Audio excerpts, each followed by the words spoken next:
Assalamualaikum, salam sejahtera untuk kita semua. Selamat datang di kelas pendidikan kewarganegaraan. Pada video kali ini, kita akan membahas materi nilai-nilai Pancasila dalam praktik penyelenggaraan pemerintahan negara.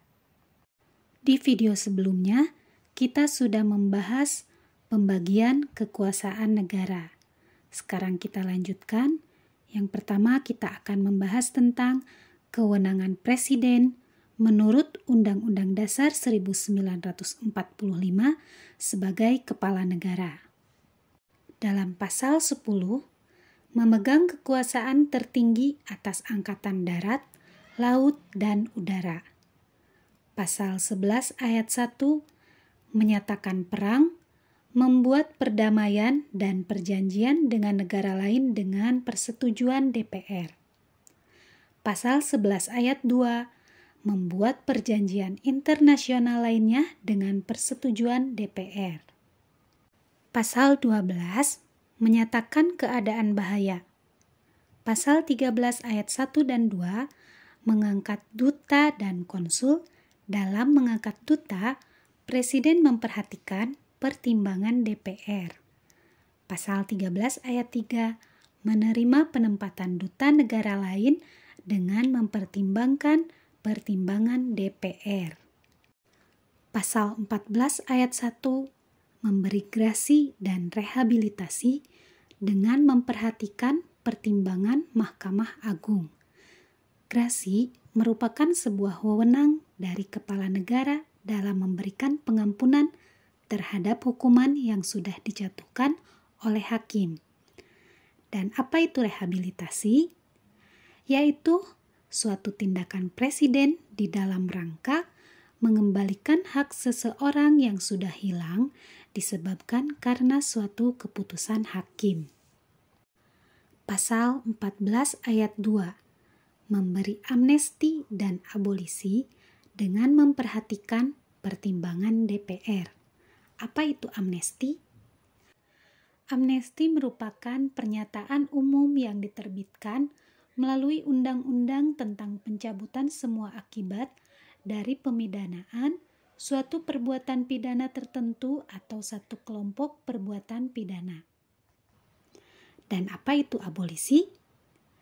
Abolisi yaitu upaya presiden guna menghentikan suatu proses pemeriksaan dan juga penuntutan kepada seorang tersangka disebabkan karena dianggap pemeriksaan serta penuntutan tersebut dapat mengganggu stabilitas pemerintahan.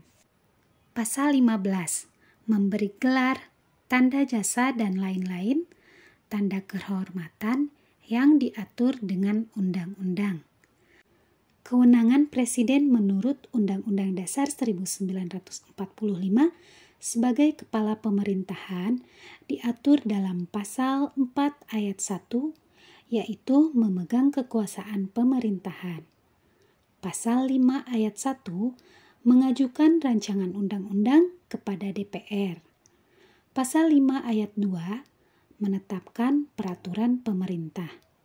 Pasal 11 ayat 2 membentuk suatu dewan pertimbangan yang bertugas memberikan nasihat dan pertimbangan kepada Presiden. Pasal 17 ayat 2 mengangkat dan memberhentikan menteri-menteri. Pasal 20 ayat 2 dan 4 membahas dan memberi persetujuan atas rancangan undang-undang serta mengesahkan rancangan undang-undang. Pasal 22 ayat 1 menetapkan peraturan pemerintah sebagai pengganti undang-undang dalam kegentingan yang memaksa. Pasal 23 ayat 2 mengajukan rancangan undang-undang APBN untuk dibahas bersama DPR, memperhatikan pertimbangan DPD. Pasal 23F ayat 1 meresmikan keanggotaan BPK yang dipilih DPR dengan memperhatikan DPD. Pasal 24 ayat 3 menetapkan hakim agung dari calon yang diusulkan Komisi Yudisial dan disetujui DPR. Pasal 24B ayat 3 mengangkat dan memberhentikan anggota Komisi Yudisial dengan persetujuan DPR. Pasal 24C ayat 3 mengajukan 3 orang calon hakim konstitusi dan menetapkan 9 orang hakim konstitusi. Tugas dan kewenangan presiden yang sangat banyak tidak mungkin dikerjakan sendiri, oleh karena itu presiden dibantu oleh seorang wakil presiden dan sejumlah menteri. Sesuai dengan pasal 17 ayat 1, presiden dibantu oleh menteri-menteri negara. Pasal 17 ayat 2, menteri-menteri itu diangkat dan diberhentikan oleh presiden.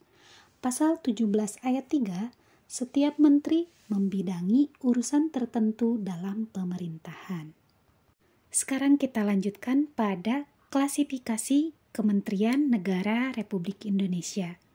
Yang pertama, kementerian yang menangani urusan pemerintahan yang nomenklatur atau nama kementeriannya secara tegas disebutkan dalam Undang-Undang Dasar 1945, yaitu Kementerian Dalam Negeri, Kementerian Luar Negeri, dan Kementerian Pertahanan. 2. Kementerian yang menangani urusan pemerintahan yang ruang lingkupnya disebutkan dalam Undang-Undang Dasar 1945 seperti Kementerian Agama, Kementerian Hukum dan HAM, dan Kementerian Pendidikan Kebudayaan. Yang ketiga, kementerian yang menangani urusan pemerintahan dalam rangka koordinasi dan sinkronisasi seperti Kementerian Perencanaan Pembangunan Nasional, Kementerian Pendayagunaan Aparatur Negara dan Reformasi Birokrasi, serta Kementerian BUMN. Sekarang kita lanjutkan pada lembaga yang membantu presiden, yaitu lembaga pemerintahan non-kementerian. Merupakan lembaga negara yang dibentuk untuk membantu presiden dalam melaksanakan tugas pemerintahan tertentu. Lembaga ini berada di bawah presiden dan bertanggung jawab langsung kepada presiden melalui menteri atau pejabat setingkat menteri terkait. Keberadaan lembaga pemerintahan non-kementerian diatur dalam Keputusan Presiden RI Nomor 103 Tahun 2001 tentang kedudukan, tugas, fungsi, kewenangan, susunan organisasi dan tata kerja lembaga pemerintah non-departemen. Berikut lembaga pemerintah non-kementerian. Arsip Nasional Republik Indonesia, Badan Informasi Geospasial, Badan Intelijen Negara, Badan Kepegawaian Negara, Badan Narkotika Nasional, Lembaga Ilmu Pengetahuan Indonesia, Lembaga Sandi Negara, Perpustakaan Nasional Republik Indonesia. Nah, sekarang kita sampai pada pembahasan terakhir pada bab ini, yaitu nilai-nilai Pancasila dalam penyelenggaraan negara. Sistem nilai dalam Pancasila. Sistem nilai adalah konsep atau gagasan yang menyeluruh mengenai sesuatu yang hidup dalam pikiran seseorang atau sebagian besar anggota masyarakat tentang apa yang dianggap baik. Pancasila sebagai nilai yang mengandung serangkaian nilai, yaitu ketuhanan, kemanusiaan, persatuan, permusyawaratan, dan keadilan. Implementasi Pancasila. Pancasila yang termuat dalam pembukaan Undang-Undang Dasar 1945 merupakan landasan bangsa Indonesia yang mengandung 3 tata nilai utama, yaitu dimensi spiritual yang mengandung makna bahwa Pancasila mengandung nilai-nilai keimanan dan ketakwaan kepada Tuhan Yang Maha Esa sebagai landasan keseluruhan nilai dalam falsafah negara. Dimensi kultural mengandung makna bahwa Pancasila merupakan landasan falsafah negara, pandangan hidup negara, dan sebagai dasar negara. Dimensi institusional mengandung makna bahwa Pancasila harus menjadi landasan utama dalam mencapai cita-cita tujuan bernegara dan dalam penyelenggaraan pemerintahan. Aktualisasi nilai pada sila ketuhanan yang Maha Esa. Pengakuan adanya kausa prima atau sebab pertama, yaitu Tuhan yang Maha Esa. Menjamin penduduk untuk memeluk agama masing-masing dan beribadah menurut agamanya. Tidak memaksa warga negara untuk beragama tertentu, tetapi diwajibkan memeluk agama sesuai hukum yang berlaku. Ateisme dilarang hidup dan berkembang di Indonesia.